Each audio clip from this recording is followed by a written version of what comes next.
ചലച്ചിത്രമേളയും ഓരോ കാലത്തും ഏറെ വ്യത്യസ്തമാണ്. ഇത്തവണയുമുണ്ട് അത്തരം വ്യത്യസ്തമായ മനുഷ്യരും വ്യത്യസ്തമായ കാഴ്ചകളും. കാണാം ക്യാമറ ചരിത്രം ഓർമ്മിപ്പിക്കുന്ന ടാഗോർ തിയേറ്ററിലെ മിനിയേച്ചർ കാഴ്ച. 1895 ലൂമിയർ സഹോദരന്മാർ സിനിമാറ്റോഗ്രാഫിക്ക് തുടക്കം കുറിച്ചു. സെക്കൻഡിൽ 16 ഫ്രെയിം വരുന്ന ഒരു സംവിധാനത്തിനാണ് അന്ന് തുടക്കം കുറിച്ചത്. പക്ഷേ ആ സംവിധാനത്തിന്റെ രൂപം മാറി, ഭാവം മാറി, എല്ലാം മാറി. ആ ഒരു മാറ്റത്തിന്റെ ചരിത്ര പ്രദർശനം കൂടിയാണ് IFFKയ്ക്ക് വേദിയാവുന്നത്.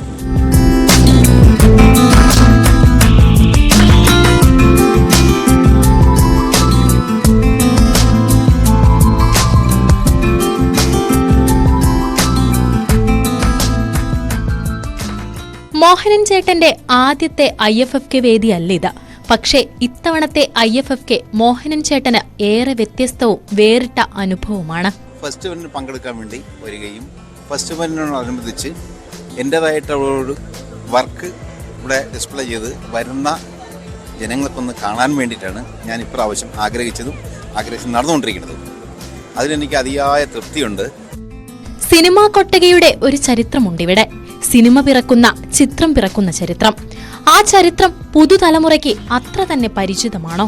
ഒരു പഴമയിൽ നിന്നും പുതുമ വന്നോട്ടെ എന്ന് വിചാരിച്ച് ഇന്നത്തെ ജനറേഷനും കൂടെ കുറച്ചൊരു പ്രചോദനം ആയിക്കോട്ടെ എന്ന് വിചാരിച്ചാണ് ഞാൻ ഈ പഴയ മൺമറഞ്ഞു പോയ, ചുരുക്കത്തിൽ അങ്ങനെയാണ് പറയാൻ പറ്റുള്ളൂ, നമ്മളിൽ നിന്നും ഫീൽഡിൽ നിന്നും വിട്ടുപോയ ആ ക്യാമറയെ പറ്റി ഒരു 3 ക്യാമറ മാത്രം കണക്കിലെടുത്തിട്ട് അതിൻ്റെ ഡീറ്റെയിൽ ആയിട്ട് ഒരു മിനിയേച്ചർ ചെയ്ത് പൂർത്തിയാക്കി അത് വരും തലമുറയ്ക്കും കൂടി ഒരു മനസ്സിലാക്കാൻ വേണ്ടിയാണ് ഞാനിവിടെ ഡിസ്പ്ലേ ചെയ്തിരിക്കുന്നത്.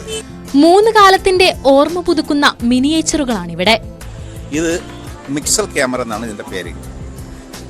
അത് ഏകദേശം ഒരു 100 വർഷത്തോളം പഴക്കമുണ്ടാവും. അത് കഴിഞ്ഞിട്ട് രണ്ടാമത് കാണുന്നതാണ് ആരിഫ്ലെക്സ്. അതും ഒരു 1950 കാലഘട്ടത്തിലേക്കാണ് വരുന്നത്. പിന്നെ അതിന് പനാവിഷൻ, അതും അതിനടുത്തൊക്കെ തന്നെയാണ് വരുന്നത്. 60-50 കാലഘട്ടത്തിലാണ് വരുന്നത്. അടുത്ത IFFK വേദിയിലും മോഹനൻ ചേട്ടനുണ്ടാകും.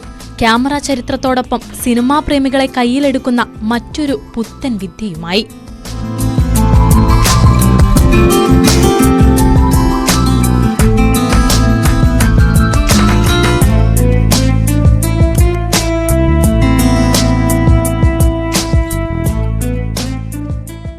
ഈ കാണുന്നതെല്ലാം ഓരോ കാലത്തിന്റെ അടയാളങ്ങളാണ്, ഓരോ ഘട്ടത്തിന്റെ ചരിത്രങ്ങളുമാണ്.